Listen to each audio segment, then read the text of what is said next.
Sir जय Hind. Colonel Dinesh Sharma sir, जय हिंद। बहुत बहुत शुक्रिया समय देने के लिए, थैंक यू सर। क्योंकि अग्निवीर का जो फर्स्ट बैच है वो शायद इसी साल बाहर आ रहा है, अक्टूबर नवंबर तक।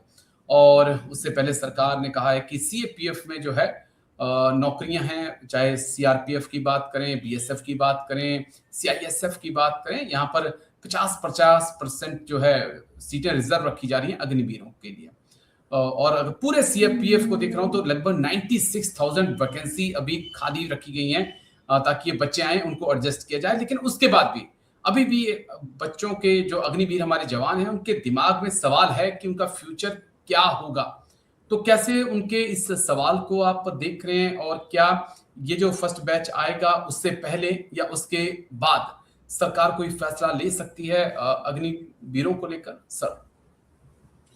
राजेश, जो मेरा एक भारतीय नागरिक होने के खातिर, जहां एक एक्स आर्मी ऑफिसर होने के नाते मेरा ये मानना है कि सरकार ने पहले दिन से ही, जिस समय ये अग्निवीर की स्कीम शुरू हुई थी और उसके बाद काफी एजिटेशन हुए थे बिहार के अंदर, उस समय ये बहुत क्लियर कर दिया था कि अग्निवीर जो सेलेक्ट हो जाते हैं उसके अलावा जो अग्निवीर होंगे उनको जो है सेंट्रल आर्म्ड पुलिस फोर्सेस के अंदर एडजस्ट किया जाएगा। कुछ वैकेंसीज हैं और इसके साथ जो है कई स्टेट गवर्नमेंट्स हैं जिन्होंने भी अपने स्टेट लेवल के ऊपर पुलिस के अंदर, फॉरेस्ट के अंदर, फायर के अंदर और जो स्टेट गवर्नमेंट की इंस्टीट्यूशंस हैं उनके अंदर भी जो है इनके लिए वैकेंसीज को रिजर्व करने के लिए और इनको एडजस्ट करने के लिए जो है अपनी तरफ से काफी कदम उठाए हैं। लेकिन मुझे एक चीज की और खुशी होती है,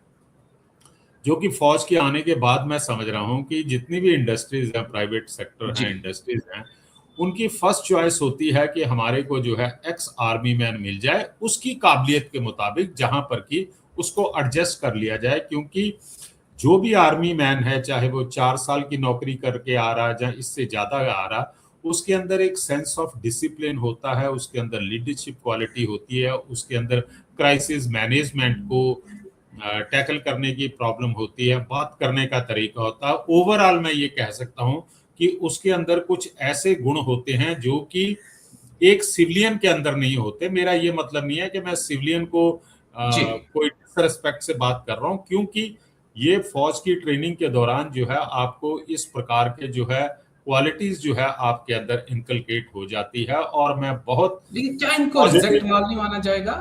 क्या रिजेक्ट नहीं माना जाएगा इनको? ये भी तो सवाल आ रहा है कि फिर वो कहेंगे कि भाई ये तो आर्मी से रिजेक्ट हुए हैं। जो आर्मी जिनको पसंद नहीं कर पाई उनको आर्मी ने बाहर भेजा, तो वो भी तो एंगल है ना सर। अब मैं एक लाइटर नोट के ऊपर बातचीत कर लूं, अगर आपको बुरा ना लगे। मुझे एक चीज बताइए, आप और हम भी तो फौज में से आ गए हैं। मैं तो हम कर्नल तो की खुद आए ना सर, हम तो खुद आए हैं। सुनिए तो सही, हम खुद आए हैं, हमने तो खुद बीआरएस लिया है। एक मिनट के लिए इसको हम दूसरे ढंग से पॉजिटिविटी में लगा लेते हैं कि राजेश, हर सिक्के के दो पहलू होते हैं ना सर, एक दो पहलू होते हैं। मैं ब्रिगेडियर नहीं बना हूं, तो मैं 54 साल की उम्र में रिटायर हो गया हूं। क्या मैं अपने आप को, जब समाज मुझे कहेगा कि रिजेक्टेड है, क्योंकि पूरे समाज को जब आर्मी के आपसे ये तो पूछते होंगे दिनेश शर्मा सर कि आप ब्रिगेडियर क्यों नहीं बने? कोई ऐसा तो मिला होगा, मुझसे भी पूछते हैं कि लोग कि सर आप सूबेदार क्यों नहीं बने, कई लोग पूछते हैं। तो मैं उनको कहता हूं कि जो मेरे पोस्टमेट ब्रिगेडियर बने हैं, हो सकता है कि उनका शेड मेरे से बेटर हो। और दूसरा ऐसा है कि मैं इतना निकम्मा नहीं था। बेसिक कारण ये है कि हमारी इंडियन आर्मी का जो स्ट्रक्चर है वो पिरामिड बेस्ड स्ट्रक्चर है।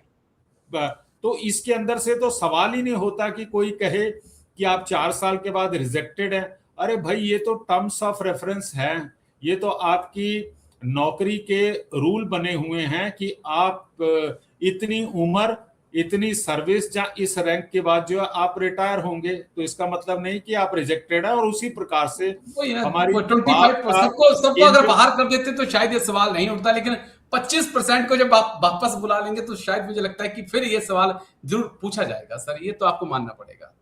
तो एक को मतलब इंडियन मिलिट्री एकेडमी से 3 कोर्सेज पास आउट होते हैं, तकरीबन रफली मैं कहता हूं कोई let's say about 1000 gentleman cadet अफसर बनते हैं जी। 1 साल या 1.5 साल के दौरान, उनमें से सिर्फ एक आर्मी चीफ बनता है। तो ये मैं आपकी बात से थोड़ा सा मैं सहमत नहीं हूं कि लोग बाग उनको रिजेक्टेड के तौर पर कहेंगे, रादर लोग बाग कहेंगे जब कि ये हमारे जो सैनिक हैं या ये लड़का जो है, मैं जवान से जुड़ा हुआ हूँ, आप तो अफसर हैं, तो हम जवानों से जुड़े, तो हमें पता है कि हम कौन से समाज से आते हैं, वहां पर किस प्रकार के सवाल उठते हैं। यहाँ तो हमारे कई रिश्तेदार जो बेचारे अग्निवीर हैं, उनकी शादियां जो है हुए हुए रिश्ते जो हैं उन्होंने टाल दिए कि 25% में आता है तो लड़की देंगे, नहीं आता तो नहीं देंगे। तो ये तो हालत है सर, ये हकीकत है।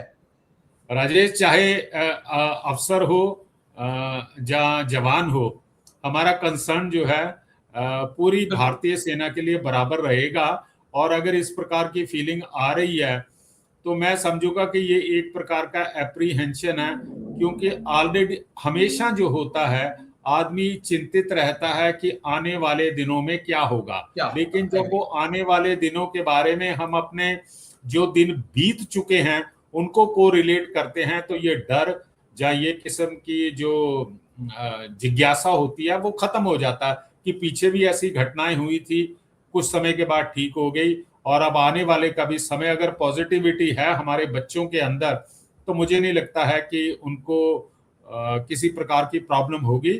जैसे मैंने लास्ट पॉइंट कहना बात किया जी, केंद्र और स्टेट गवर्नमेंट्स जो हैं वो अपनी तरफ से पूरी कोशिश कर रहे हैं कि इन बच्चों को, अग्निवीरों को जो है एडजस्ट किया जाए।